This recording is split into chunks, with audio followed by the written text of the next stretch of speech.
Invisible. That's what Richard Brooks became the moment he donned a cleaner's uniform at his son's multi-billion-dollar tech company. At 68, the ex-military veteran with silver hair had transformed into just the janitor. Someone executives walked past without a glance, spoke freely around, and occasionally humiliated for sport. Perfect. Because while Alan Winters and Vanessa Carter were busy stealing millions and plotting to overthrow CEO C.J. Brooks, they never noticed the quiet man emptying their trash bins was meticulously documenting every cruel word, every falsified document, every whispered scheme. They mocked the old man without realizing he was C.J.'s father, the very founder of the company they were destroying. Richard had built an empire once with his bare hands. Now, armed with only a mop and unshakable dignity, he would save it again. By proving that sometimes, the most dangerous person in the room is the one nobody sees. Just before we get back to it, I'd love to know where you're watching from today. And if you're enjoying these stories, make sure you're subscribed, because tomorrow's special episode is one you definitely don't want to miss. Charles C.J. Brooks adjusted his tie as he stepped onto the gleaming stage of the National Business Leadership Conference. The spotlights cast a golden halo around him, and from the audience's perspective, he embodied success itself. At 43, C.J. had transformed his father's modest cleaning business into Brooks Global Inc., a tech empire valued at billions. Leadership isn't just about vision, C.J. said, his deep voice carrying through the packed auditorium. It's about creating a culture where everyone thrives. The crowd erupted in applause. Camera flashes popped like lightning, but behind his practiced smile, C.J.'s eyes held a distant worry. Something felt off. Had for months now. As he continued his speech about corporate culture and inclusivity, a strange hollowness echoed inside him. Later, in the green room, C.J. loosened his tie and sank into a leather chair. His assistant Lydia handed him a bottle of water. "Another home run, boss," she said, but paused when she noticed his expression. "Everything okay?" "Just tired," C.J. replied, though it wasn't true.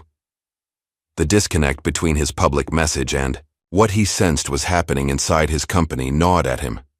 Back at his penthouse office, C.J. scrolled through his emails absently when a new message appeared in his private inbox. The subject line made him sit up straight. "You have snakes in your company." He clicked it open, pulse quickening. "Mr. Brooks, your company is rotting from within. Employees are being mistreated, money is disappearing, and those you trust the most are the ones holding the knives. This isn't disgruntled employee talk. This is someone who cares about what you built. Look closer." The message was unsigned. C.J. stared at the screen, feeling a chill despite the warm office. He'd had suspicions, falling morale, increasing turnover, projects missing deadlines, but nothing concrete. Over the next 3 days, C.J. quietly reviewed internal reports. Employee satisfaction scores. Excellent. Financial audits. Perfect. Productivity. Metrics. Impressive. Yet something felt manufactured about it all. Too perfect. Too clean. On Friday evening, C.J. drove to the outskirts of the city, where a sprawling colonial home stood back from the road. His childhood home, now his father's sanctuary since retiring. As C.J.'s Bentley crunched over the gravel driveway, he spotted his father on the porch, reading a book in the fading light. Richard Brooks, at 68, still carried himself with military precision. His hair had gone silver, but his back remained straight, his handshake firm, and his mind sharp as ever. After his military career, Richard had built a small but successful cleaning business that put C.J. through college. When C.J. took over at 25, Richard had stepped back, proud to watch his son's vision expand the company. "You look troubled, son," Richard said after they settled in his study. No small talk, no preamble, typical of his father. C.J. swirled his glass of bourbon. "Something's wrong at the company, Dad. I can feel it. Numbers don't add up. That's just it. They do. Too perfectly. But we've lost good people. Morale seems off when I walk the floors. And I got this anonymous email." He showed Richard the message on his phone. Richard read it twice, then set the phone down. "What does your gut tell you?" "That it's true." but I can't figure out who or what. The executive team shows me data saying everything's fine. Richard listened as CJ vented his frustrations for nearly an hour, about how distant he felt from the company culture, about his suspicions regarding certain executives, about his fear that he'd grown too removed from the daily reality of his own business. When CJ finally fell silent, Richard took a long sip of his drink. Son, when you want the truth, you don't look from above. You go down there yourself. I can't exactly walk around unrecognized. My face is on the damn lobby wall. Richard set down his glass. But I can. CJ frowned. What do you mean? Let me go in. Undercover. As a cleaner. Dad, you're old? Richard laughed. I started cleaning buildings when I was 16. Did it after the military before building the business? I still remember how to push a mop. That's not what I meant. Nobody sees cleaners, CJ. They're invisible. When I owned the cleaning company, my staff would tell me things they overheard, while emptying trash cans beside executives who spoke as if no one was there. Let me be your eyes and ears where you can't go. CJ considered it. His father was right. Office cleaners moved through spaces largely unnoticed, present but unseen. It was genius, really, but also risky. You sure about this, Dad? It's minimum wage work. Long hours. On your feet. Richard's eyes took on the steely look CJ recognized from childhood. Son, I've crawled through mud under live fire. I think I can handle emptying some trash cans to help you save what we built. 3 days later, CJ met with Patricia Wilson, an HR associate who'd been with the company since CJ took over, one of the few people he still trusted implicitly. This is unusual, CJ, Patricia said when he explained the plan in his private office. White noise machines running to prevent eavesdropping. But I understand. I've seen changes too. Not good ones. So you'll help? I'll create the paperwork for a new part-time night cleaner named Richard Johnson. Use your father's first name but a different last name. Keep it simple so he doesn't slip up. I'll mark the file confidential. Only I'll handle his onboarding. No background check, obviously. Patricia nodded. I'll bypass the system. And I won't tell anyone. Not even my staff. One more thing, CJ added. Make sure he's assigned to the executive floor at least twice weekly. The transformation was remarkable. Richard trimmed his usual neat haircut into an uneven hack job. He grew out 3 days of scraggly white stubble. He practiced walking with a slight limp. Old football injury, he'd tell anyone who asked. He found horn-rimmed glasses at a thrift store and wore them low on his nose. Most importantly, he practiced the art of invisibility. The downcast eyes, the deferential posture, the quiet movements of someone who didn't want to disturb the important people. How do I look? Richard asked, modeling his ill-fitting gray custodial uniform in CJ's living room. Like someone I'd walk past without noticing, CJ admitted, feeling a twist of shame at his own honesty. Richard smiled. Perfect. On his first night, Richard arrived at Brooks Global Inc. at 10 p.m., carrying a battered thermos. The gleaming glass tower jutted into the night sky, its upper floors still lit with late workers. Richard had only visited a few times, since CJ moved headquarters, and never through the service entrance. A tired security guard barely glanced at Richard's newly issued ID badge. New guy, huh? He passed Richard a clipboard. Sign in. Supplies are on basement level 2. Dave will show you your card en route. Dave turned out to be a heavyset man in his 50s who spoke in grunts and sighs. He walked Richard through the basement supply area, industrial cleaners, mops, trash bags, vacuum cleaners. You're on rotation. Tonight you got floors 18 through 20. That's executive. They're messy but don't like being disturbed. Vacuum last, bathrooms first. Empty all trash. Replace liners. Spot clean glass. Don't touch desks unless there's a coffee ring. Don't bump into nothing expensive. Questions? Richard shook his head. Good. You got 6 hours to finish 3 floors. Clock's ticking. Dave handed him a cleaning cart and walked away. The executive floors were opulent compared to the utilitarian basement. Plush carpets, wood paneling, original artwork. Richard pushed his cart quietly, taking mental notes of the layout. he spotted CJ's corner office, dark now with its magnificent view of the city. As Richard began his rounds, he quickly noticed something that saddened him. Not a single late-working executive acknowledged his presence. They walked past as if he were a piece of furniture. When he entered offices to empty trash, conversations stopped until he left, then resumed as if he'd never been there. At midnight, Richard was cleaning the glass walls of a conference room when he heard raised voices. A woman emerged from an office berating a young janitor. "How many times do I have to tell you? These doors need to be spotless. I can see fingerprints everywhere. Do you think our clients want to see that?" The janitor, a young man who looked barely 20, kept his head down. "Sorry, Miss Carter, I'll do it again." "Yes, you will. And if I see another smudge tomorrow, we'll need to review your performance." The woman turned sharply, her heels clicking on the marble flooring. As she walked away, a tall man in an expensive suit emerged from another office. "Trouble with the help again, Vanessa?" The woman, Vanessa Carter, Richard presumed, rolled her eyes. "The cleaning staff is completely incompetent, Alan. I've complained to facilities repeatedly." Alan laughed. "Well, you get what you pay for, right? Speaking of which, join me for a drink in my office. I want to run something by you before tomorrow's leadership meeting." As they walked away, Richard noticed the contempt in their expressions, the casual cruelty in their tones. He committed their faces to memory, Vanessa Carter and Alan. He'd need to learn more about them. By the end of his shift, Richard's back ached, his hands were raw, and his feet throbbed. But his mind was racing with observations. As he drove home in his modest sedan, not the luxury car he actually owned, he felt a renewed sense of purpose. His son's company was indeed in trouble, but not from anything that would show up on a financial report.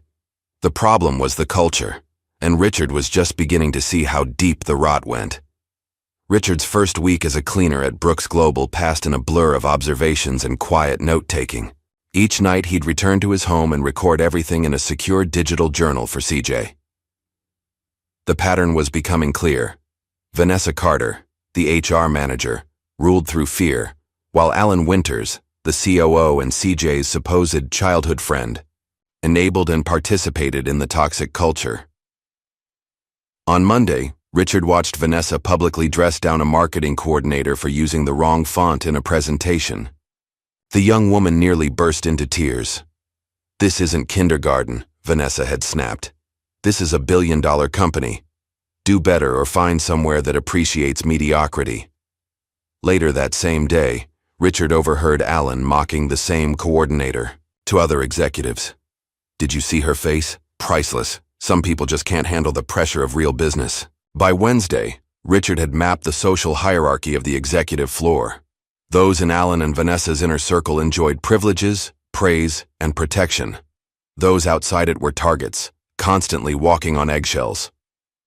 Richard was emptying trash in the reception area late Thursday when he noticed a young woman at the front desk. Unlike most employees he'd encountered, she smiled at him. "Would you like some coffee?" "The pot's still half full and they'll just dump it anyway," she offered. Richard was touched by the simple kindness. "That'd be nice. Thank you, Miss Trina." "I'm the night receptionist." She poured him a cup. "You're new, right? Started last week?" "Rick," he said, using his cover name. "Yeah, just started. Still learning the ropes." Trina lowered her voice. "Word of advice? When you clean the executive floor, try to be invisible around Ms. Carter and Mr. Winters. They can make your life miserable." Richard nodded. "Already noticed. They're not big on respect." "Tell me about it." Trina glanced around to make sure. No one was listening. "I'm a single mom. Can't afford to lose this job, so I just keep my head down." Over the next few nights, Richard noticed Trina was always kind. Not just to him, but to everyone. She remembered people's names, asked about their families, kept a small drawer of granola bars for coworkers who skipped meals. Richard also began noticing other patterns. There was a young man, maybe early 20s, who stayed later than most, in the tech department. Skinny with nervous energy, he always had 3 monitors glowing with code. Unlike the confident swagger of those in Alan's circle, This young man practically hugged the walls when walking the hallways. On Friday night, Richard was mopping near the tech department when he heard Alan's voice. "Still here, huh? What was your name again? Jason?" "Jaden, sir," the young man replied, standing from his desk. "I'm just finishing the security protocol updates you asked for." Alan picked up a tablet from Jaden's desk, glancing at it disinterestedly. "This the new authentication system you've been pushing for?" "Yes, sir. It would add 3 layers of protection while actually making login faster for authorized users. It also has an audit trail that could—" Alan cut him off. "Looks complicated, probably expensive to implement." "Actually, sir, I built it using our existing architecture. It would save money long-term by preventing breaches. The ROI calculation shows—" "Listen, kid, I appreciate enthusiasm, but you've been here what, 3 months? Let the senior team worry about security decisions." Alan set the tablet down dismissively. "Just stick to the assigned tasks, all right?" After Alan left, Richard watched Jaden's shoulders slump. The young man stared at his work, then slowly closed the program and packed up his things. As the second week began, Richard met the maintenance supervisor, Mike Lawson. Mike was checking an air conditioning unit when Richard was cleaning nearby. "Hand me that wrench, would you?" Mike asked, pointing to his toolbox. Richard passed it over, and they fell into easy conversation. Mike was in his late 30s, solidly built, with capable hands and a straightforward manner. "Been here long?" Richard asked. 8 years. Started when they were still in the old building downtown. Mike tightened a bolt. "You're the new night cleaner, right?" "Rick?" "Word travels fast." Mike shrugged. "Small maintenance team. We notice when someone new shows up in the service areas." He closed the AC panel. "Keep your head down, old man. This place has changed, not for the better."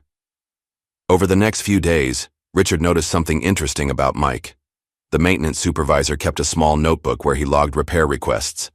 Some were official work orders, but others were quietly handled off the books. One evening, Richard saw Mike fixing a space heater under a receptionist's desk. Not Trina, but another woman on the day shift. Facilities said they wouldn't replace it, the woman explained. "Budget cuts. My arthritis acts up something terrible without heat." "Don't worry about it, Susan," Mike said kindly. "Got a spare element. Good as new by morning. Just don't tell anyone I did it, all right?"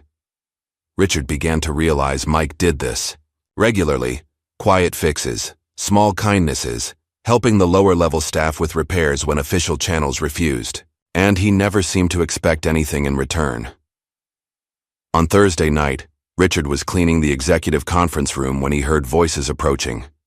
Quickly, he ducked into a supply closet, leaving the door slightly ajar. Alan and Vanessa entered with about 10 others, all senior managers.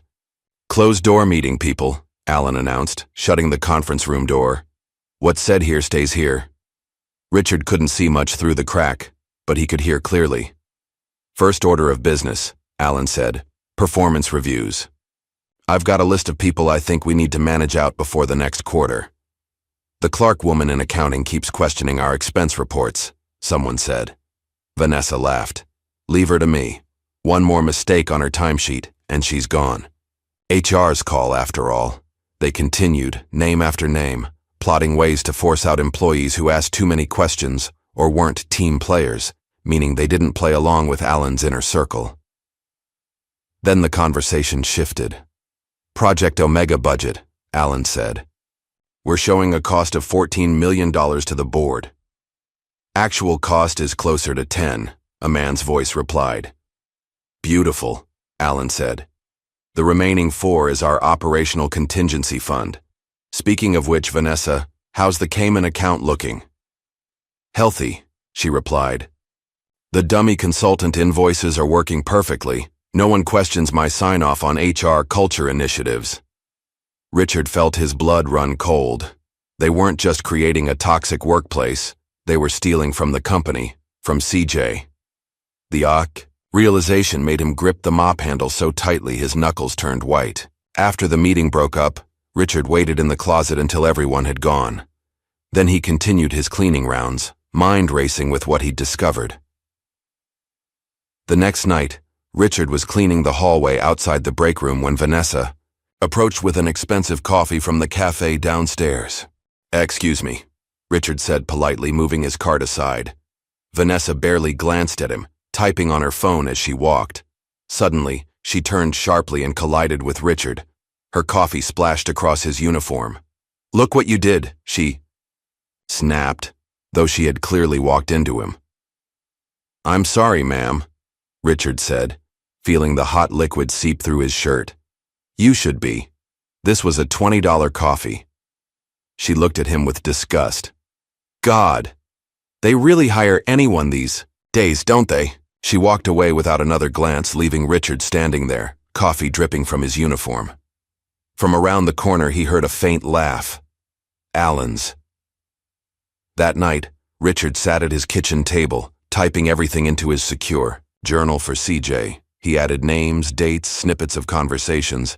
He was building a case piece by piece, and what he was finding went beyond simple workplace toxicity. "They're stealing from you, son," he typed, "and they're creating a culture of fear to cover their tracks. But I've also found good people, people worth fighting for. Trina at reception, Mike in maintenance, a young tech guy named Jaden who keeps getting shut down. There are others too. This company isn't rotten, just some of the leadership." As Richard hit send on the encrypted message, he thought about what he'd seen in just 2 weeks. There was more to uncover, he was certain. The late-night meetings, the mysterious files, the offshore accounts. He was just scratching the surface of the corruption. But Richard Brooks, decorated military veteran and self-made businessman, wasn't one to back down from a fight, especially when it involved his son's legacy. Richard washed his coffee-stained uniform in the sink, hung it to dry, and set his alarm. Tomorrow would bring new challenges, new discoveries, and he would be ready. 2 weeks into his undercover mission, at Brooks Global, Richard Brooks had established a routine and gathered valuable intelligence. Each night after his shift, he would meticulously document his observations in a secure journal for CJ. The pattern was becoming clear. Alan Winters and Vanessa Carter had systematically created a toxic culture of fear and favoritism. Richard arrived for his Friday evening shift to discover the executive floor transformed for a casual gathering. Soft music played as Brooks Global's upper management mingled with drinks in hand. Richard kept to the periphery, emptying trash bins and wiping down surfaces while observing the social dynamics. Alan Winters stood at the center of attention, regaling a circle of admirers with a story that had them all laughing too loudly. Richard recognized the behavior. He'd seen it countless times in his military days. Power on display, reinforcing the hierarchy. "Another round," Alan called out, waving his empty glass. "And make sure the good stuff doesn't run out." As Richard quietly cleaned nearby, he noticed Alan watching him with growing interest. Something in Alan's expression shifted, a predatory gleam entering his eyes that Richard immediately recognized as trouble. "Hey, janitor!" Alan called out suddenly, his voice cutting through several conversations. "What's your name again?" Richard looked up slowly, maintaining his persona. "Rick Johnson, sir." Alan approached, drink in hand and several followers in tow. "Rick, right." He looked Richard up and down with undisguised contempt. "How long have you been cleaning up after your betters, Rick?" A hush fell over the nearby groups. Some employees drifted away, uncomfortable with what was developing. Others moved closer, sensing entertainment. "About 3 weeks at Brooks Global, sir," Richard answered calmly. 3 whole weeks, Alan mocked. "And what do you think of our company so far? Impressed with what we've built?" Richard maintained his humble demeanor while choosing his words carefully. "Seems like a successful business." "Seems like a successful business," Alan repeated, turning to his audience with exaggerated surprise. "Our custodian has a grasp of economics, everyone." Nervous laughter rippled through the onlookers.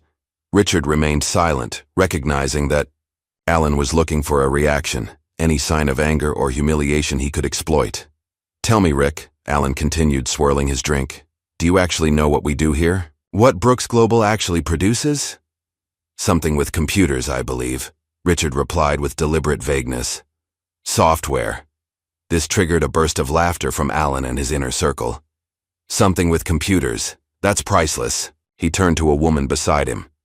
Vanessa, our cleaning staff believes we do something with computers.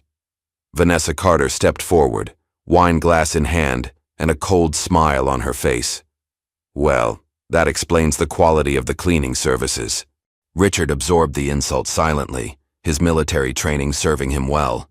He'd endured far worse from drill sergeants and enemy combatants alike. Alan, however, seemed irritated by Richard's composure, the lack of the cowering reaction he'd expected. Hey, old man, Alan said sharply, pointing to a spot on the floor. You missed a spot there. Richard glanced at the perfectly clean section of floor.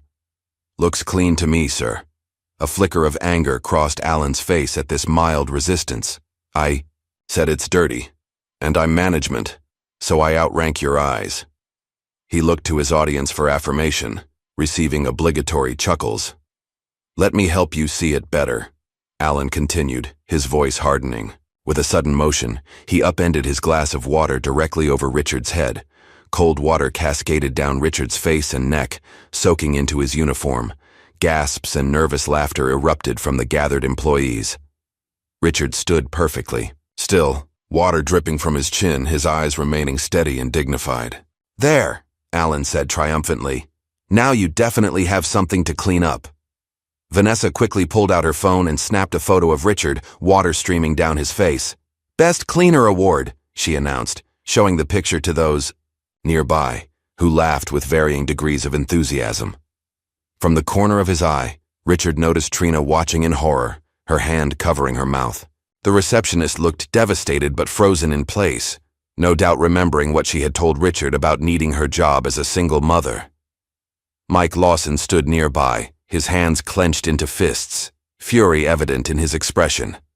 The maintenance supervisor seemed to be calculating the cost of intervention, clearly wanting to step in but recognizing the professional suicide it would represent. Clean yourself up, Alan said dismissively, already turning away.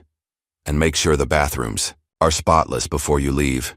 We pay you for results, not just to stand around getting wet. As attention shifted away from Richard, Trina approached cautiously with paper towels. I'm so sorry, she whispered, her eyes filled with sympathy. He's horrible. It's okay, Richard assured her quietly. Not your fault. But I just stood there.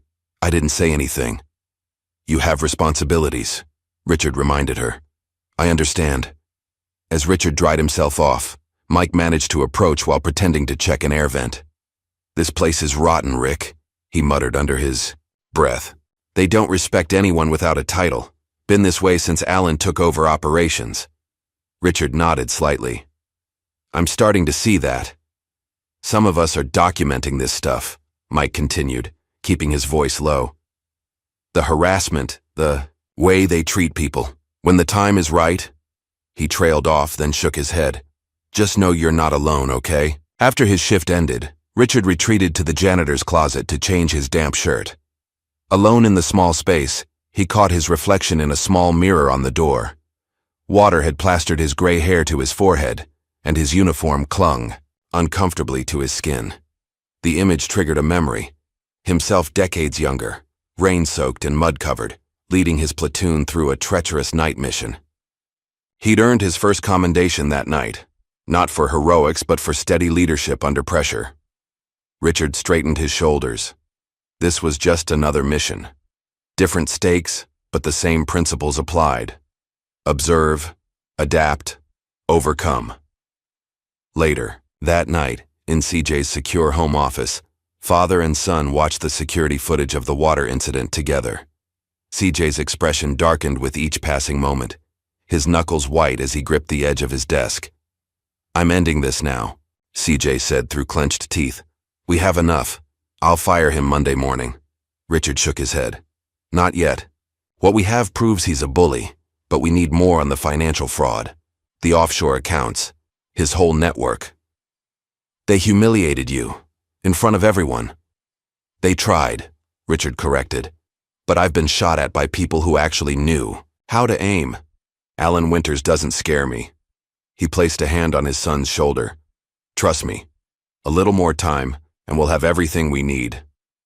As they finished their meeting, Richard's phone buzzed with a text from Mike. "You okay after tonight? These people have no shame." Richard smiled slightly as he replied, "I'm fine. Had worse in basic training. But thanks for checking." As Richard drove home, his mind replayed a conversation he'd overheard as he was leaving the building. Alan, speaking, in hushed tones on his phone in an empty corridor. "Everything's proceeding as planned. The board presentation is ready. Soon, Brooks Global will belong to us. CJ won't even see it coming." Richard gripped the steering wheel tighter. Whatever Alan and his accomplices were planning, the clock was ticking.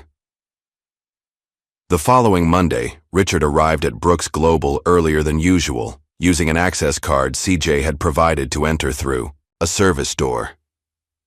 Tonight's mission was clear. Follow Alan and Vanessa more closely, document their movements, and gather evidence of their scheme.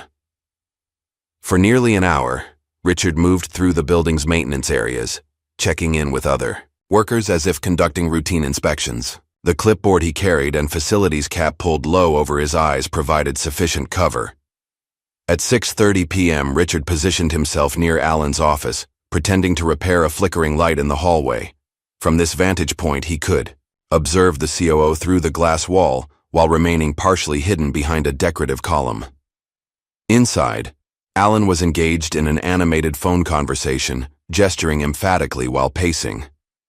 Though Richard couldn't hear the words, Alan's expression shifted from frustration to smug satisfaction during the call. When Alan left his office, Richard followed at a discreet distance, using his maintenance card as cover.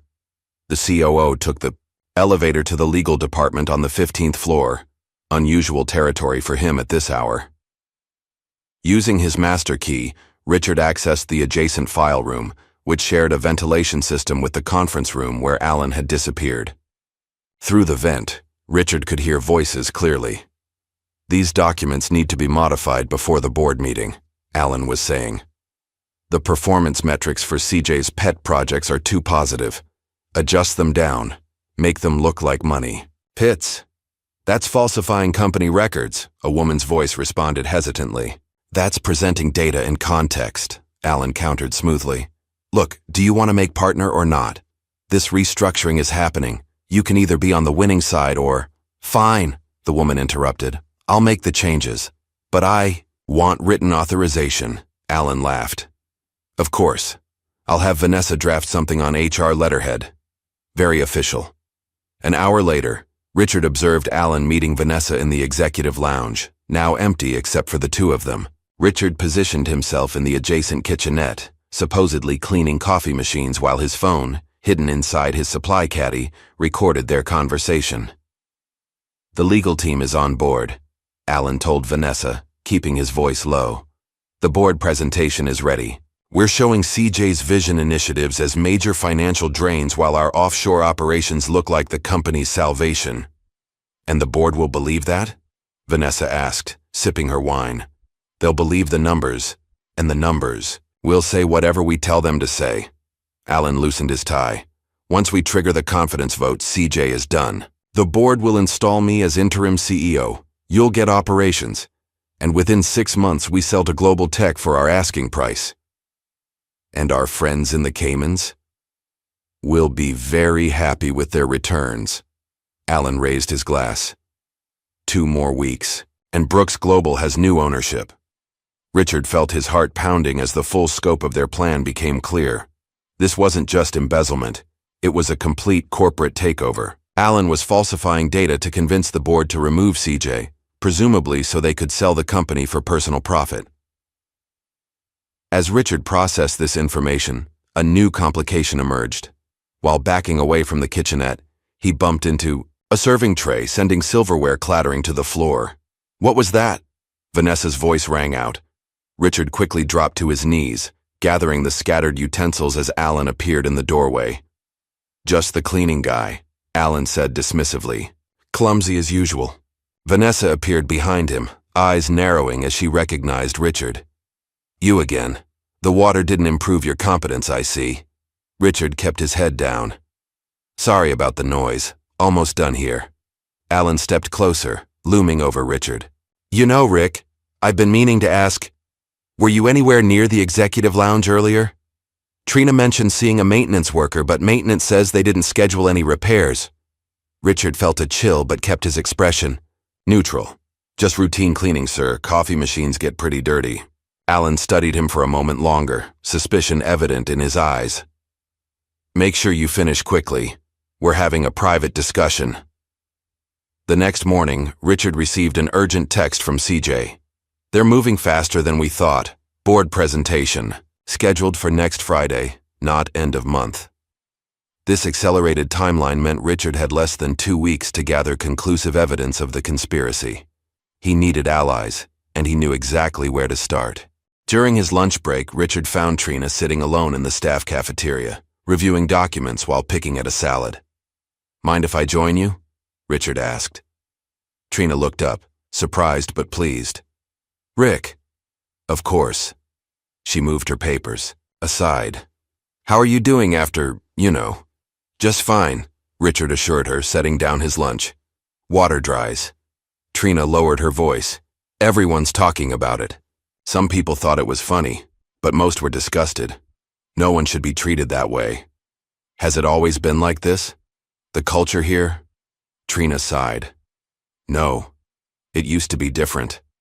When CJ was more involved day to day, there was this energy, this feeling that we were all building something important together. She pushed her salad around with her fork. Then Alan started taking over more operations, and CJ was traveling all the time, and things just changed. How long have you worked here? 4 years. I started as a filing clerk, worked up to reception. The pay is good, and the health insurance is crucial for my daughter's asthma treatments. She looked down. That's why I didn't say anything when Alan. She trailed off. You don't need to explain, Richard said gently. We all have responsibilities. But we should still stand up for what's right, Trina insisted, a flash of determination in her eyes. Some of us have been documenting the harassment, the unfair terminations. Mike mentioned you might be interested in helping. Richard nodded, cautiously. I've seen enough to know something's very wrong here. Trina glanced around before pulling a flash drive from her purse. I work reception. I see everything. Who meets with whom? What documents get couriered out after hours? Which employees get called to HR right before they're fired? She slid the drive across the table. It's all in there. Dates, times, patterns. I just don't know what to do with it. Richard pocketed the drive. Leave that to me. But Trina, be careful. Don't take risks. Too late for that, she said with a sad smile. Last week, Vanessa accused me of stealing office supplies. It was obviously false. They have me on camera the whole time I'm at my desk. But that's how it starts. They build a case before they fire you. Why would they target you? Because I helped Jaden file a formal complaint about workplace bullying, and because I'm not in Alan's fan club. Trina checked her watch. Speaking of Jaden, you should talk to him. He's onto something. With the company's network security. That evening, Richard sought out Jaden in the tech department. The young intern was alone as usual, hunched over his monitors long after most employees had left. Excuse me, Richard said, causing Jaden to jump slightly. Sorry, didn't mean to startle you. I'm Rick, from cleaning. Oh, right. The guy, Alan. Jaden trailed off awkwardly. Sorry about that, it was messed up. No apology needed. Richard moved closer, lowering his voice. Trina suggested I talk to you. Said you might have found something in the network. Jaden's eyes widened, then narrowed with suspicion. Why would a janitor care about network security? Richard made a quick decision. Because I'm not just a janitor. I'm gathering evidence of what Alan and Vanessa are doing. Trina trusts me, so does Mike. Jaden studied Richard for a long moment, then nodded. Okay, but not here. He grabbed his laptop. Starbucks across the street. 20 minutes. At the coffee shop. Seated in a back corner, Jaden opened his laptop. So I'm an intern, right? Bottom of the food chain. But I'm also a certified ethical hacker with 2 cybersecurity certifications. Brooks Global doesn't know that. They just think I'm a code monkey from State University. And you found something? Jaden nodded, typing rapidly. I've been developing a security protocol that tracks data movement within our systems. Officially, it's to prevent external breaches. Unofficially, it's shown me exactly who's accessing what, when, and where they're sending it. He turned the screen toward Richard. See these data transfers? Every Tuesday night, someone with Alan's credentials accesses our proprietary client information and financial projections, then transmits compressed files to an external server. Could be legitimate business, Richard suggested, playing devil's advocate. To a server registered to a shell company in the Cayman Islands? Jaden raised an eyebrow. And always after regular business hours, with the activity logs manually deleted afterward? I'm only seeing this because my protocol captures the activity before it reaches the official logs. Richard leaned forward. Can you document all this? In a way that would stand up to scrutiny? Already am. Jaden pulled up another screen. I'm mirroring everything to a secure external drive. Time-stamped, encrypted, tamper-evident. He paused. But Rick, this is serious corporate espionage, maybe even securities fraud. Who exactly are you working with? Richard chose his words carefully. Someone who cares about this company. Someone with the authority to act on what we find. But I can't say more right now. For your protection as much as anything. Jaden seemed to accept this. I get it. Need to know basis. He closed his laptop. I'm in. But they're moving fast. There's a board meeting next Friday. I think that's when they're making their move. Then we need to move faster, Richard said. The next day, Richard met with Mike Lawson away from the office. They sat in a local diner during Mike's lunch break. I've been collecting evidence for months, Mike confided, sliding a worn notebook across the table. Maintenance requests that get denied for no reason. Safety concerns ignored. Backdated inspection reports. Richard flipped through the notebook, impressed by Mike's detailed documentation. This shows a pattern of negligence. More than that, Mike insisted. It shows intent. They're deliberately running this place into the ground while making it look good on paper. Last month, I was ordered to sign off on fire safety inspections for the server room, even though the suppression system isn't up to code. When I refused, they got someone else to do it. Why haven't you taken this hire? To CJ Brooks himself? Mike sighed. Have you seen anyone get to CJ directly? Alan has him completely insulated. Everything goes through proper channels, which all lead back to Alan or Vanessa. Richard nodded, understanding completely why his son had felt so disconnected from his own company. What made you start keeping records? About a year ago, an employee named Sarah Davis was injured when a ceiling tile fell in her office. She'd reported water damage 3 times, but facilities was ordered to ignore it. Budget cuts, supposedly. After her injury, they doctored the maintenance requests to make it look like she never reported it. Called it user error and fought her workers' comp claim. Mike's jaw tightened. I knew then that this wasn't normal cost-cutting. This was deliberate. And you've kept this quiet all this time? Had to. Got 2 kids in college, mortgage underwater after my wife's medical bills. Mike met Richard's eyes. But I'm ready now. Whatever you're planning, I'm in. By the end of the week, Richard had assembled a small but committed group of allies. Trina, Jaden, Mike, and a handful of others who had suffered under Alan and Vanessa's leadership. Each brought valuable evidence and unique access to different parts of the company. Richard coordinated their efforts carefully, ensuring no one took unnecessary risks. Through Trina, he learned about executive movements and meetings. Through Jaden, he tracked suspicious data transfers. Through Mike, he gained access to areas normally off limits to cleaning staff. The pieces were coming together, but Richard knew they needed something undeniable, something that would make the board's decision immediate and unequivocal. That opportunity came unexpectedly on Thursday night. Richard was cleaning the executive bathroom when Alan and another man entered the adjacent lounge, their voices carrying clearly through the thin wall. The transfer is ready, the unknown man said. Once the board removes CJ, we execute immediately. Global Tech has the paperwork ready. And our compensation? Alan asked. 20 million each for you and Vanessa, distributed through the Cayman account. Untraceable, unreportable. Perfect. And what about the old man, CJ's father? I heard he still owns 5% of the company. The other man laughed. Don't worry about Richard Brooks. Once we ruin CJ, his old man will be cleaning real streets, not just our floors. Richard froze, his heart pounding. They had just confirmed everything. The plot to remove CJ, the sale to Global Tech, the offshore payments. And they had no idea that the old man they were mocking was standing just feet away, recording every word.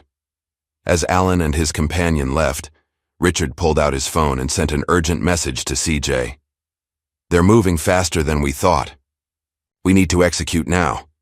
CJ's response came moments later. Come to the house tonight. Bring everything.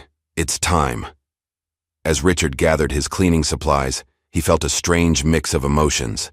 Anger at the betrayal his son had suffered, satisfaction at having uncovered the truth, and a grim determination to see justice done.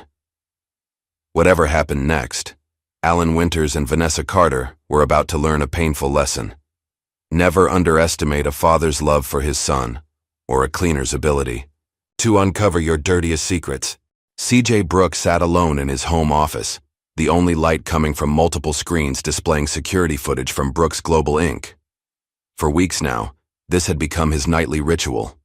Watching recordings of his father moving through the company, witnessing firsthand the culture that had developed under his supposedly trusted executives.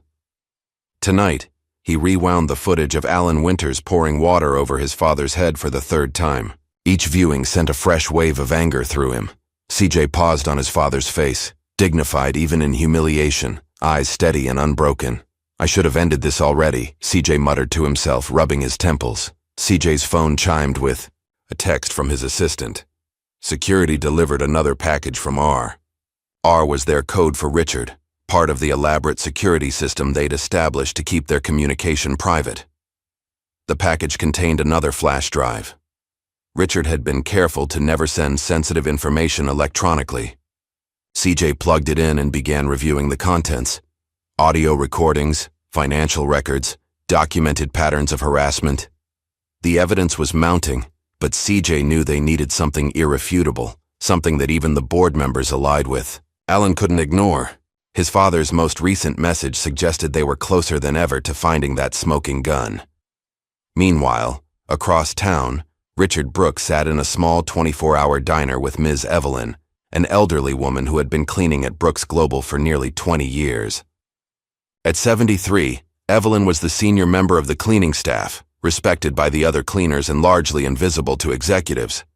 Been watching you, Rick, Evelyn said, her weathered hands wrapped around a mug of tea. You ain't just cleaning. Richard tensed slightly. What do you mean?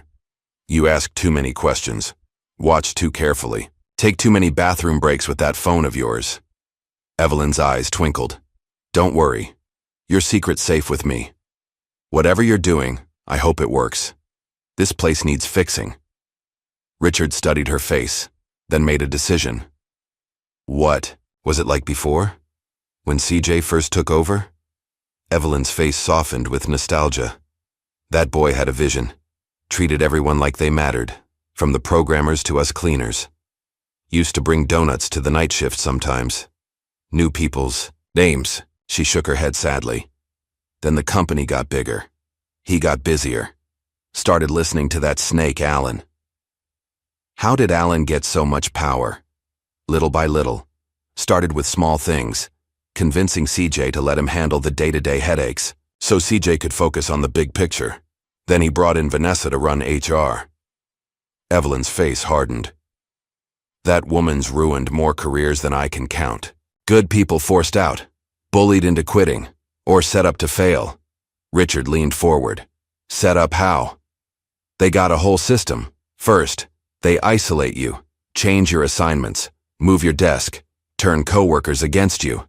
Then come the write-ups, for things you didn't do, computer glitches that are somehow your fault, missing meetings you were never told about. Evelyn sighed. Seen it happen to dozens of good workers. As they spoke, Richard noticed the time. I should get going. Early day tomorrow. Evelyn reached across the table and patted his hand. Whatever you're planning, be careful. They don't Fight fair. The next evening, Richard arrived at Brooks Global for his shift and immediately sought out Mike Lawson. He found the maintenance supervisor in the basement, working on a heating unit. "Got your message," Richard said, glancing around, to ensure they were alone. "What's so urgent?" Mike wiped his hands on a rag. "Third floor. The heating's out again in the east wing." Richard understood this wasn't about an actual maintenance issue. The third floor housed customer service, lower-level employees who often worked late shifts. Following Mike upstairs, Richard saw several workers huddled in their winter coats, rubbing their hands together as they took customer calls. 58 degrees in here, Mike said quietly. "I reported it 3 times this week. Vanessa denied the maintenance request each time, said it wasn't in the budget." Richard frowned. "Can't you fix it anyway?" "That's why we're here." Mike led him to a supply closet where parts were laid out. "Going to replace the valve myself. Off the books. But I wanted you to see this first." As Mike worked on the heating system, Richard watched the customer service team soldiers on despite the cold. One woman had brought in a small space heater, which she was sharing with 2 colleagues. "That's Trina's sister," Mike explained, nodding toward the woman. "Trina told me she has arthritis in her hands. Can barely type when it's this cold." Richard felt a familiar anger building. Why would they deny the repair? It can't be that expensive. "Control," Mike said simply. "These folks supported the union discussion last year. This is their punishment." As they finished the unauthorized repair, Richard noticed a young man approaching. Jaden, the tech intern. "There you are," Jaden said quietly. "Been looking all over." "What's wrong?" Richard asked, noting the urgency in Jaden's voice. "Not here." Jaden glanced around nervously. "Meet me in server room B in 10 minutes. Use the service elevator." 10 minutes later, Richard slipped into the dimly lit server room where Jaden was waiting. Laptop open. "I've been monitoring Alan's network activity like you asked," Jaden began without preamble. "Tonight, he accessed files from CJ's private server, files he shouldn't have access to. Executive compensation packages, board member profiles, voting histories. Could it be legitimate?" Jaden shook his head. "No way. He used an admin credential that was supposedly deactivated months ago. And look." He turned the screen to show Richard. "He's copying everything to an external drive. This isn't research. It's theft." Richard studied the screen. "Can you tell what he's planning? Based on the files? My guess is he's preparing for the board meeting. Looking for leverage on board members, maybe. Ways to pressure votes." Jaden ran a hand through his hair nervously. "Rick, we need to tell someone. The actual Rick, I mean." Richard put a reassuring hand on the young man's shoulder. "We will, very soon. Just keep tracking his movements. And Jaden, be careful. Don't access anything that would alert him." After leaving Jaden, Richard continued his cleaning rounds, mind racing with this new information. He now had evidence of financial fraud, workplace harassment, and corporate espionage. But he needed to understand the full scope of Alan and Vanessa's plan before making his move. As Richard pushed his cart past the executive conference room, he noticed the light was still on despite the late hour. Carefully, he positioned himself near the door, pretending to clean a nearby water fountain while straining to hear the voices within. "The board is almost completely aligned," Alan was saying. "Thompson is still hesitating, but the financials we're presenting should push him over the edge." "And the offshore accounts?" Vanessa's voice. "Ready.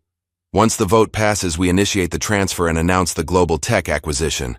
By this time next week, we'll be celebrating in the Maldives, not cleaning up this mess." Richard's blood ran cold. The timeline was accelerating. Whatever they were planning was happening within days, not weeks. Later that night, Richard observed another troubling scene. Trina was working late at the reception desk when Vanessa approached her. "Still here?" "Dedicated," Vanessa remarked, her tone falsely sweet. "Just finishing up the visitor logs," Trina replied cautiously. "About those logs, there seems to be a discrepancy. Security says an unauthorized visitor accessed the executive floor yesterday, but there's no record in your system." Richard tensed, watching from around the corner. This was a setup. He'd seen it before. That's impossible, Trina said. I log everyone personally. Yet the discrepancy exists. Vanessa's voice hardened. We take security very seriously, Trina, especially with sensitive corporate matters ongoing. I can check the camera footage, Trina offered. If someone came through, we'll handle the investigation. Vanessa cut her off. But consider this an official warning. Another security lapse, and we'll have to re-evaluate your position. After Vanessa left, Richard approached Trina, who was visibly shaken. She's setting me up, Trina whispered. There was no unauthorized visitor. She's trying to build a case to fire me. Why now? Because of the board meeting Friday. I'm scheduled to handle check-in for all board members. Trina's eyes widened with realization. They don't want me there. I know all the board members personally. Some of them might actually talk to me about what's happening. Richard nodded grimly. Can you get backup copies of those visitor logs? Evidence that nothing's missing? Already on it, Trina assured him. I've been keeping duplicate records since Mike warned me about their tactics. The following day, Richard took a calculated risk and arrived at work early, positioning himself in the parking garage where he could observe the executives arriving. He didn't have to wait long before Alan pulled in, followed minutes later by another car Richard didn't recognize.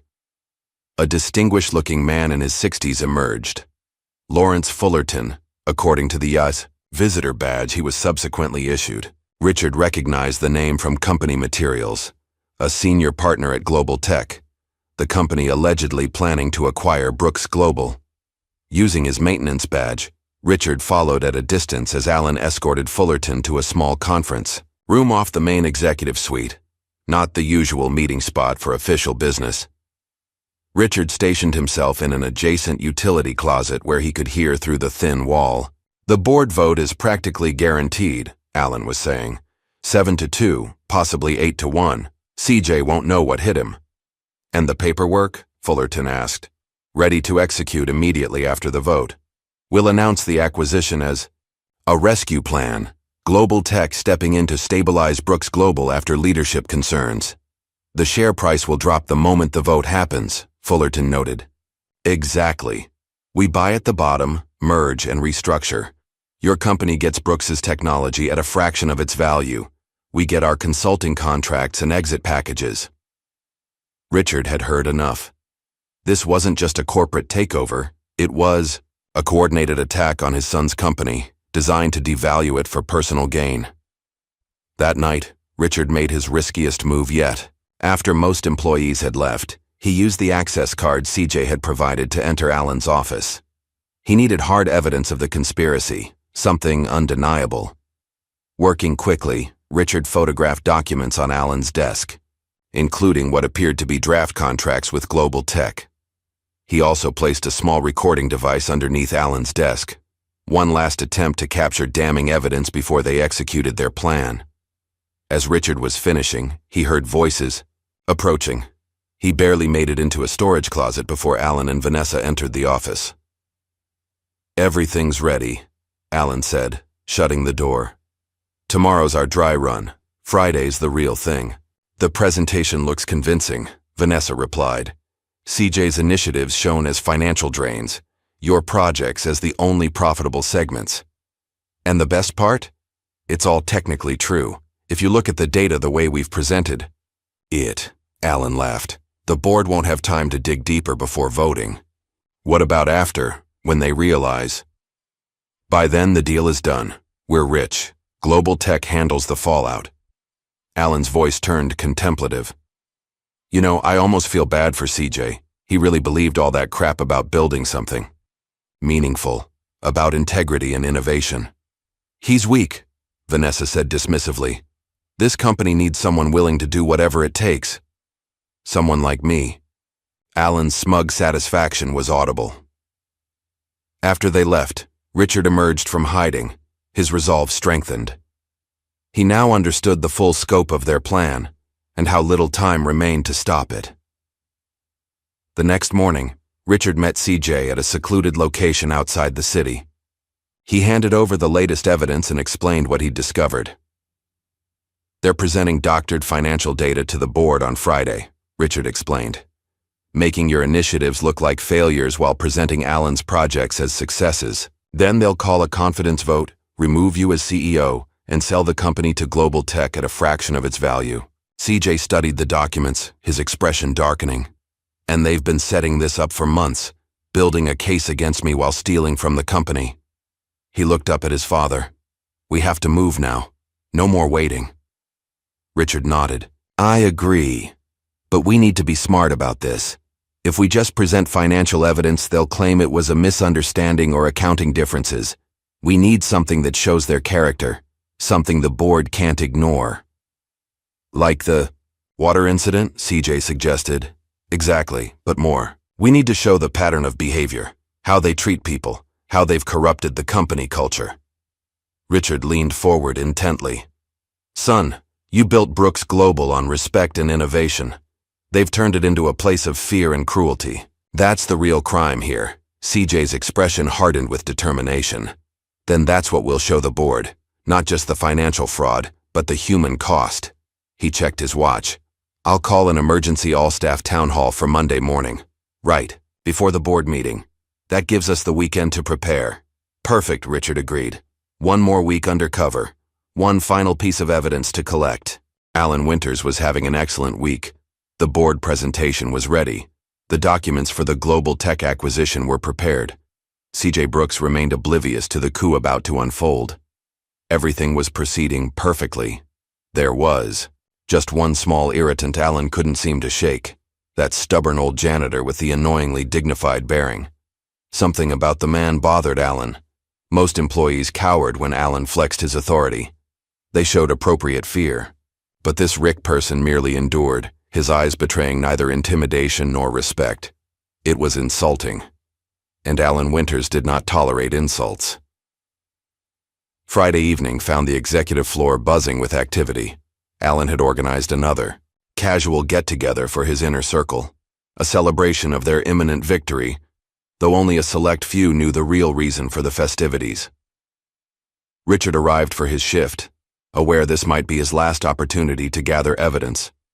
Before Monday's confrontation, as he pushed his cleaning cart past the gathering, he noticed several employees glancing his way, then quickly looking away.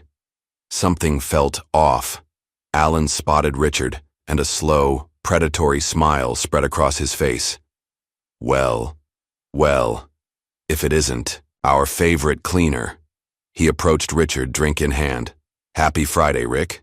Enjoying your valuable contribution to our company? Richard responded politely.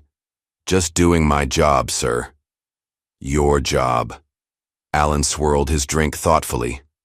Tell me, does your job include spying on executives? Sneaking into offices after hours?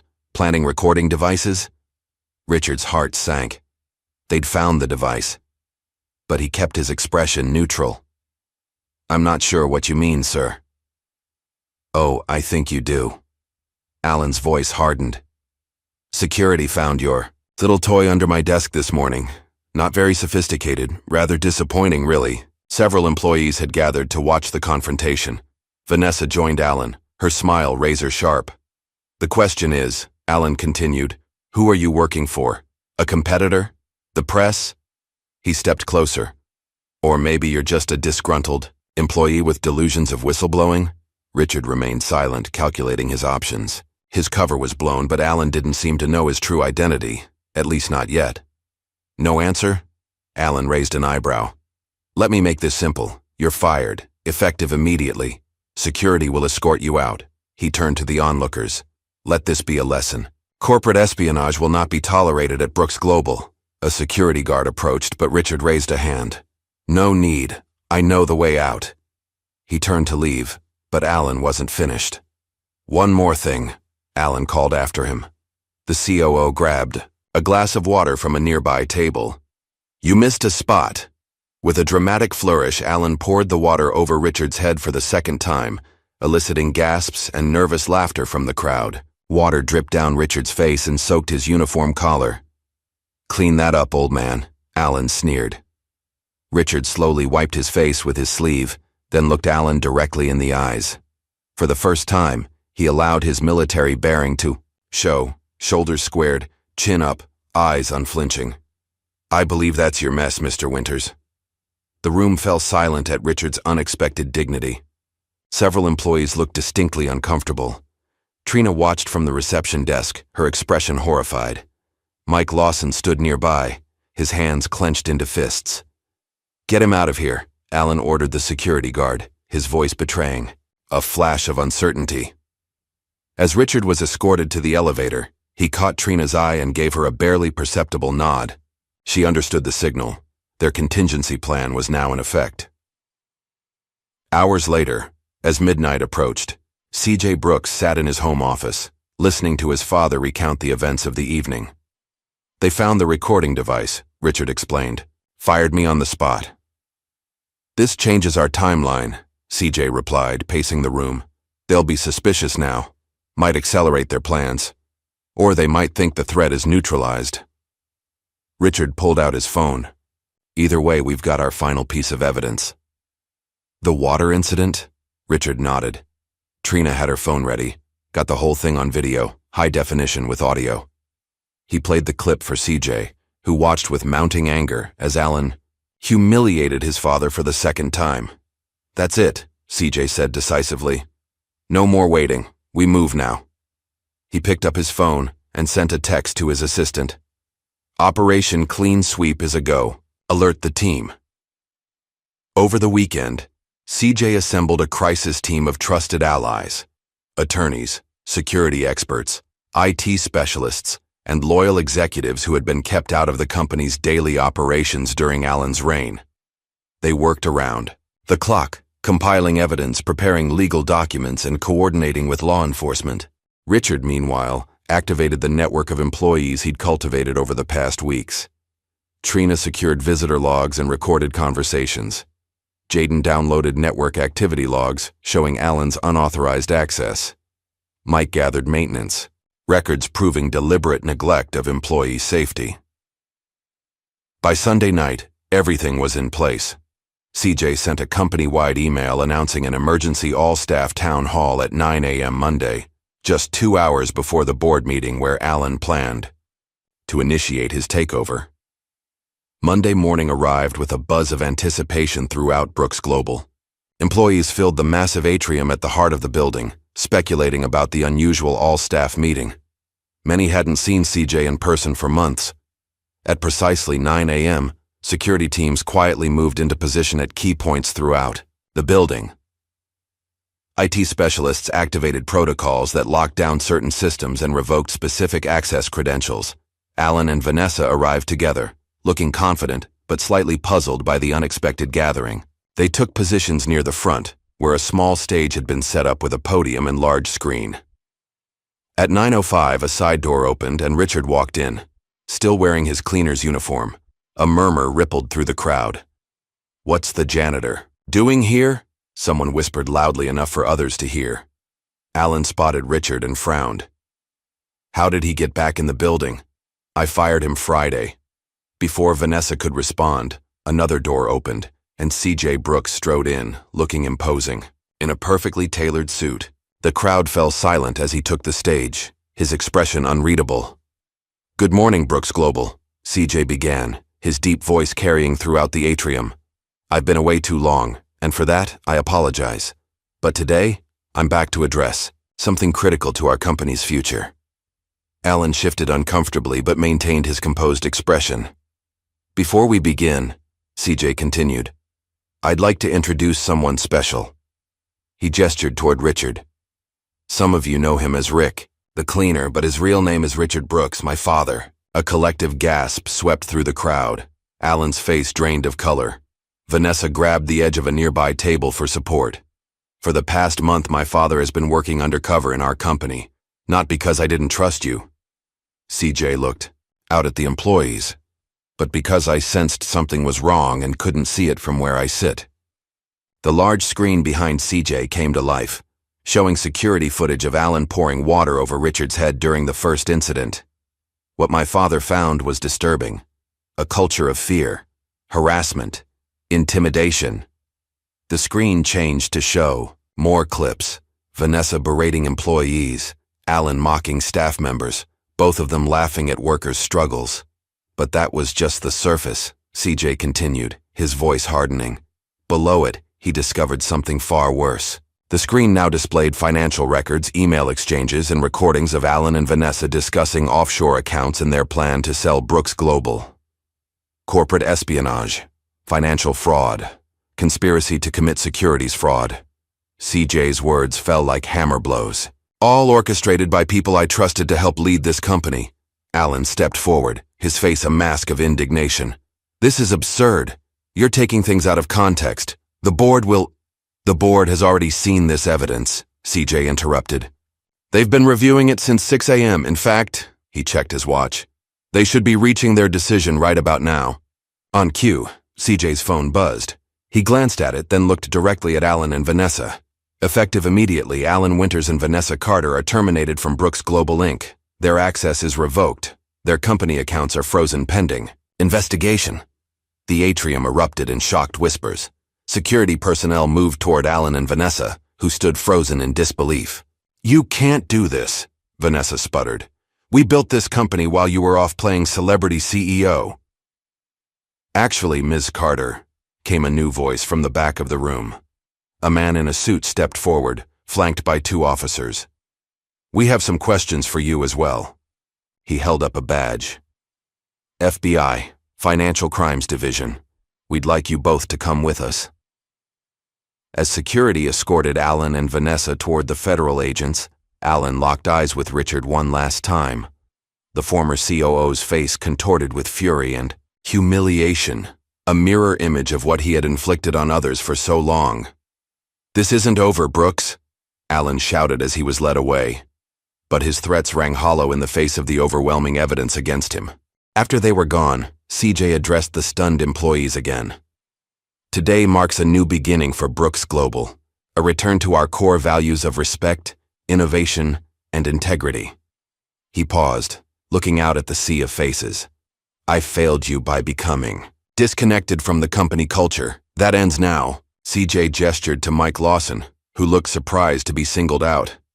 Mike, your dedication to this company and its people hasn't gone unnoticed. Effective immediately, you're our new head of facilities, with a substantial raise and a seat on the operations committee. Mike stepped forward in shock as applause broke out around him. Thank you, sir. I don't know what to say. Say you'll help us rebuild, CJ replied with a smile. Next, CJ called Trina forward. For years, Trina has been the heart of our reception area, treating everyone with kindness and respect despite the toxic environment around her. Trina, we'd like you to join our newly restructured HR department, helping to reshape our company culture. Trina's eyes filled with tears as she nodded, unable to speak. And Jaden, CJ continued, your brilliant security protocols not only helped expose this conspiracy, but will protect our company going forward. I'd like to personally mentor you and provide direct funding for your innovations. The young intern looked stunned as colleagues patted him on the back. Finally, CJ turned to his father, who stood quietly watching the proceedings. And Dad, Richard Brooks, the man who built our original company from nothing, then humbled himself to save what we created. CJ's voice cracked slightly. There are no words for what you've done. Richard stepped onto the stage and embraced his son as the employees erupted in applause. When they separated, Richard approached the microphone. I've been a soldier, a business owner, and most recently, a cleaner, Richard began, his voice steady. In every role I've learned that true respect isn't about titles or office size. It's about seeing the humanity in each person, recognizing their dignity. He looked out at the employees. In my time here, I saw both the worst and the best of this company. There are good people here, people worth fighting for. Remember that as you rebuild. As Richard stepped back, CJ addressed the crowd one final time. Today, we start fresh. New leadership, new policies, new culture. The board meeting is now a planning session for our path forward, not a coup. He smiled. Now please return to your departments. There's much work to be done. As the crowd dispersed, buzzing with the morning's revelations, CJ, Richard, and their newly appointed team gathered in what had been Alan's office. It worked, Trina said, still wiping tears from her eyes. I can't believe it actually worked. Justice usually does, Richard replied, when good people stand together. CJ looked at the assembled group. His father, still in cleaner's clothes, Mike in his work boots, Trina in her receptionist outfit, Jaden with his rumpled hair and brilliant mind. These were the true heart of Brooks Global, not the polished executives who'd betrayed him. What happens now? Jaden asked. CJ smiled. Now we rebuild, together. He turned to his father. Starting with a proper office for our new chief ethics officer, if he'll accept the position. Richard raised an eyebrow. Are you sure you want your old man hanging around watching over your shoulder? I can't think of anyone better, CJ replied sincerely. As they left Alan's office, soon to be repurposed as a collaborative space for employees, Richard glanced back at the empty desk where so much corruption had been planned. The snake's den was empty now. The company could begin to heal, and somewhere in the building a cleaner was wiping down windows, visible but unseen. Richard made a mental note to learn that person's name tomorrow. In the new Brooks Global, no one would be invisible again. The news of Alan Winters and Vanessa Carter's arrest spread through Brooks Global like wildfire. Within hours, social media was ablaze with reports of the dramatic confrontation in the company atrium. Business news outlets scrambled to cover the story of the undercover operation led by Richard Brooks, father of billionaire CEO CJ Brooks. 2 days after the arrests, employees arrived at work to find a transformed atmosphere. The oppressive cloud, a fear that had hung over the company, had lifted, replaced by a cautious optimism. Security personnel who had once enforced Alan and Vanessa's strict hierarchies now greeted employees with professional courtesy. The executive floor, previously off limits to most staff, was now accessible to all. In the main lobby, the massive portrait of CJ Brooks that had dominated the wall had been removed. In its place hung a new installation, a mosaic of hundreds of employee photos surrounding the company's revised mission statement: innovation through respect, growth through integrity. CJ had taken temporary residence in a modest office on the 18th floor, keeping his door open throughout the day. He made a point of walking the building daily, reintroducing himself to employees he'd lost touch with during Alan's reign. Prestige. Wednesday morning, CJ called his first executive team meeting, now including Mike Lawson, Trina, and several other employees who had helped expose the corruption. Richard attended as well, having traded his cleaner's uniform for a simple suit, though he still carried himself with the same unassuming dignity. The FBI has formally charged Alan and Vanessa, CJ began, looking around the conference table. Wire fraud, securities fraud, embezzlement, and conspiracy. Their personal assets have been frozen pending investigation. What about their accomplices? Mike asked. 3 senior managers have been suspended, CJ replied. 2 from finance, 1 from legal. We're reviewing their involvement now. Trina, who had already begun her work with the restructured HR department, opened a folder.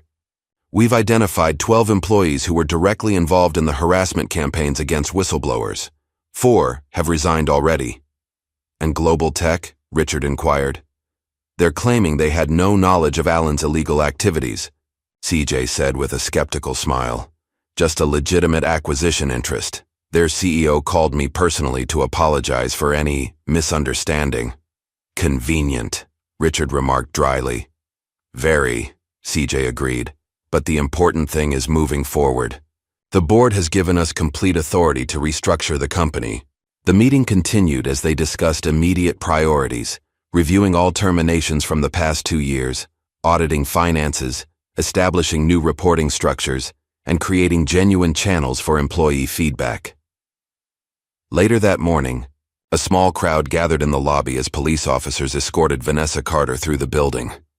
She had been allowed to return under supervision to collect personal belongings from her office. Employees watched in silence as the former HR director, handcuffs hidden beneath a blazer, kept her eyes fixed straight ahead.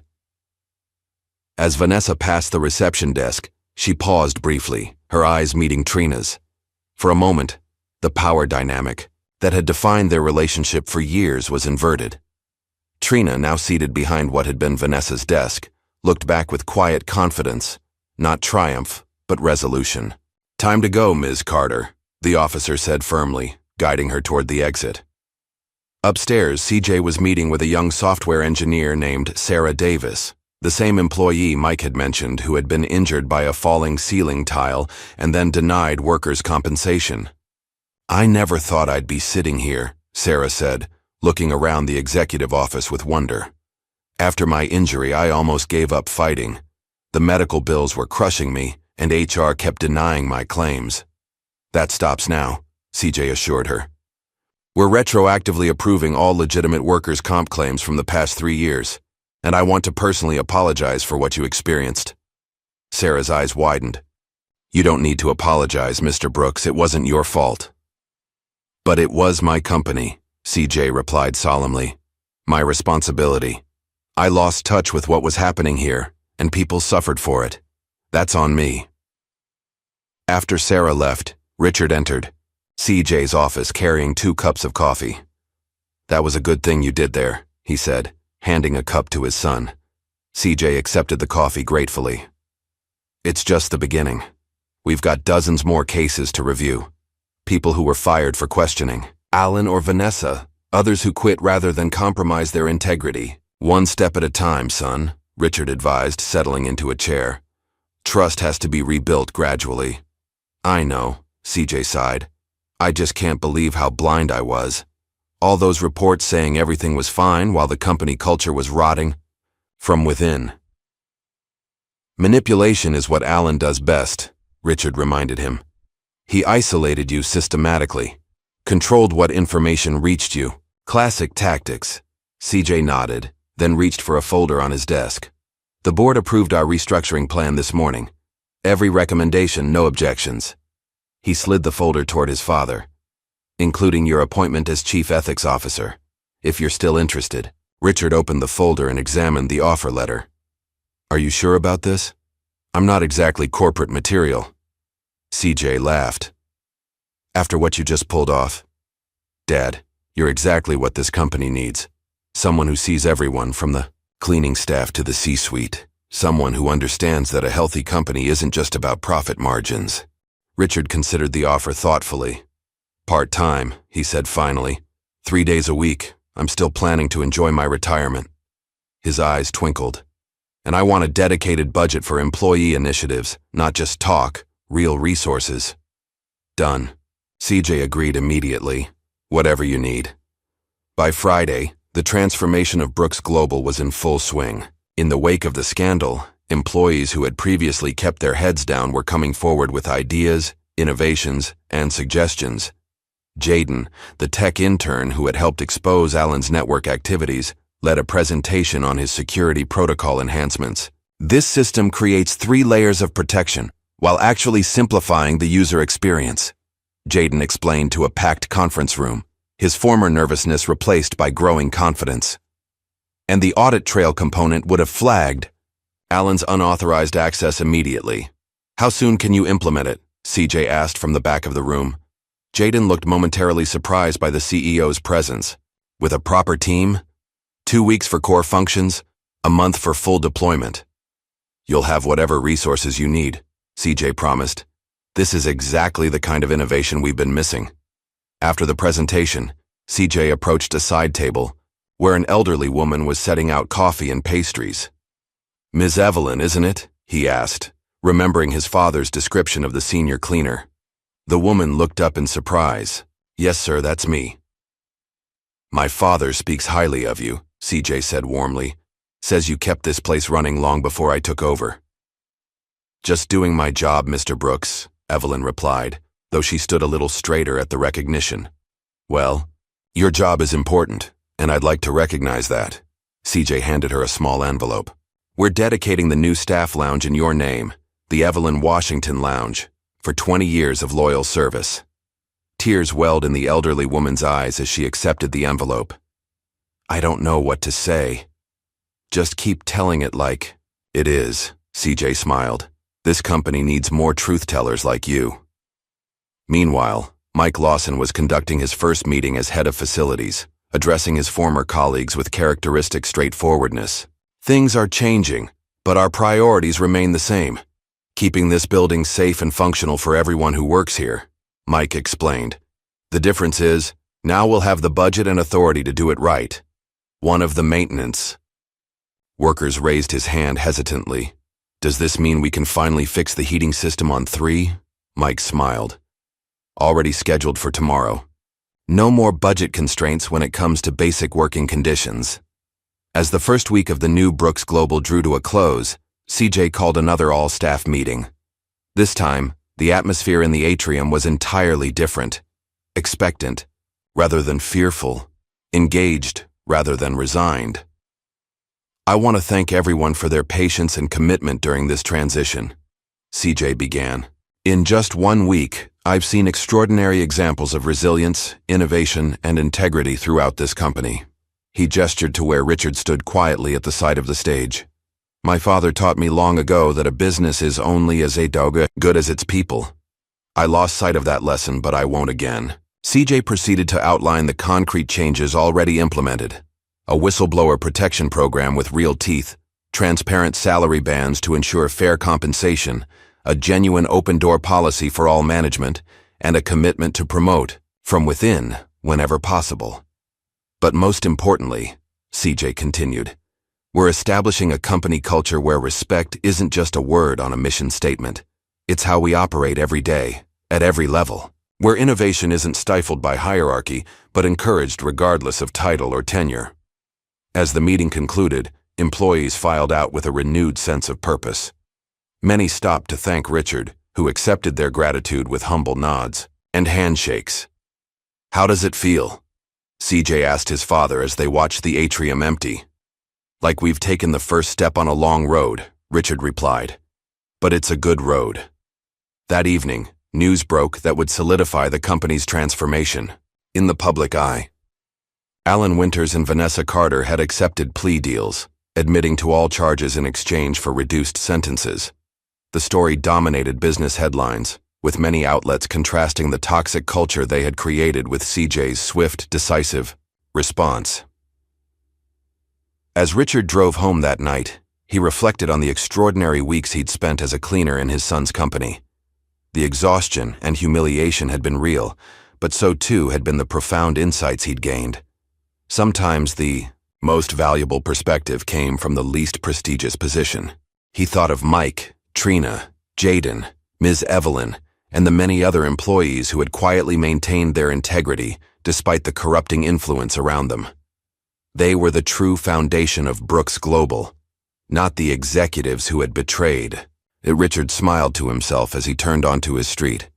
The company was in good hands now, and not just his son's hands, but the hands of those who had stood up for what was right when it mattered most. 6 months after the dramatic exposure of Alan Winters and Vanessa Carter, Brooks Global Inc. had undergone a remarkable transformation. Quarterly reports showed increasing profitability, employee retention had improved dramatically, and the company's reputation had rebounded beyond all expectations. On a crisp autumn morning, CJ Brooks sat in his office reviewing the latest innovation proposals. He had maintained his promise to be more involved in day-to-day operations, while still providing the visionary leadership that had built the company initially. The balance was challenging, but rewarding. A news alert popped up on CJ's computer screen. Former Brooks Global executives sentenced. He clicked the link to read that Alan Winters had received 8 years in federal prison for securities fraud, wire fraud, and embezzlement. Vanessa Carter had received 5 years. Their offshore accounts had been seized, with the recovered funds being returned to the company. CJ closed the article, feeling not satisfaction but a somber sense of justice. The damage Alan and Vanessa had done went far beyond financial. They had harmed people's lives, careers, and sense of workplace safety. No prison sentence could fully address that. His reflections were interrupted by a knock at the door. Mike Lawson entered, looking more comfortable in his role as head of facilities, though he still wore work boots beneath his business casual attire. "The quarterly safety inspection is complete," Mike reported, handing CJ a tablet. "Every floor is not just up to code, but exceeding requirements." "Excellent work," CJ acknowledged, scrolling through the report. "Any outstanding issues?" "Nothing critical. We've addressed the ventilation concerns on 14, replaced the backup generators, and installed the additional emergency exits you requested. Mike grinned. Amazing what you can accomplish with proper resources. After Mike left, CJ prepared for his next meeting, a quarterly review with Trina, who had flourished in her new HR leadership role. Under her guidance, the department had transformed from an instrument of fear to a genuine resource for employees. Employee satisfaction scores are up 64% from last year, Trina reported, her confidence having grown substantially since her reception desk days. Exit interviews show a 78% decrease in complaints about management, and our new mentorship program has 90% participation from senior staff. That's remarkable progress, CJ acknowledged. What's your assessment of the overall culture now? Trina considered the question thoughtfully. We're not perfect yet. Some divisions still show traces of the old hierarchical thinking, but the foundation is solid now. People feel safe reporting problems. Innovation is being recognized regardless of where it comes from, and there's a genuine sense that everyone's contribution matters. Exactly what we've been working toward. CJ nodded with satisfaction. Later that afternoon, CJ met with Jaden, who had been promoted to head of cybersecurity. The former intern had assembled a talented team that had completely overhauled the company's security infrastructure. Our new system caught 3 attempted breaches last month, Jaden reported proudly, including one that targeted our intellectual property database. Any idea who was behind it? The trail leads back to global tech, believe it or not, Jaden said with a hint of irony. Apparently they're still interested in our technology, just not willing to pay market value for it. CJ shook his head. Some things never change. Great work spotting it. As Jaden left, Richard Brooks arrived for their weekly strategy lunch. At 69, Richard had embraced his part-time role as Chief Ethics Officer with characteristic dedication. He had established an ethics committee with representatives from every department and level of the company, ensuring that all voices could be heard. Ready for some good news? Richard asked as they settled into CJ's private dining room. Always, CJ replied, pouring coffee for them both.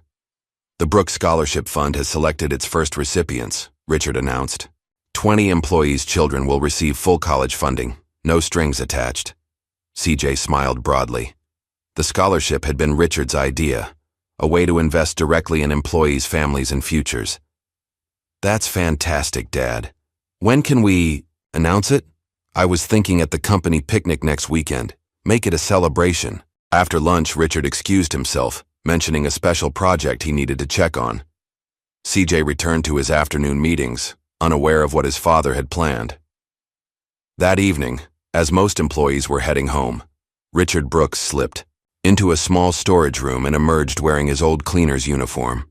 It still fit, though he'd had it cleaned and pressed since his undercover days. With a mischievous smile, he grabbed a mop and bucket and headed toward the main lobby. Security guards recognized him immediately, but played along with obvious amusement as Richard began mopping the lobby floor with exaggerated diligence. Several employees did double takes as they passed, recognizing the company's chief ethics officer in his cleaner disguise. "Mr. Brooks, what are you doing?" asked a puzzled young woman from accounting. "Just checking on something," Richard replied, with a wink, continuing his mopping. Within minutes, a small crowd had gathered, watching with curiosity and taking discreet photos. Richard noticed with satisfaction that several executives were among those who stopped, including some who had previously ignored cleaners entirely. The real test came when 3 new interns entered the building, heading toward the elevators. They hadn't been with the company during the dramatic events 6 months earlier and wouldn't recognize Richard. As Richard deliberately fumbled with his cleaning supplies, dropping some paper towels near their path, he watched their reactions, carefully. Without hesitation, all 3 interns stopped to help. One picked up the fallen supplies while another steadied the bucket. "Need a hand, sir?" asked the third, a young woman with a genuine smile. "Thank you," Richard said warmly. "Very kind of you all." "No problem at all," replied the intern who had gathered the paper towels. "Have a good evening."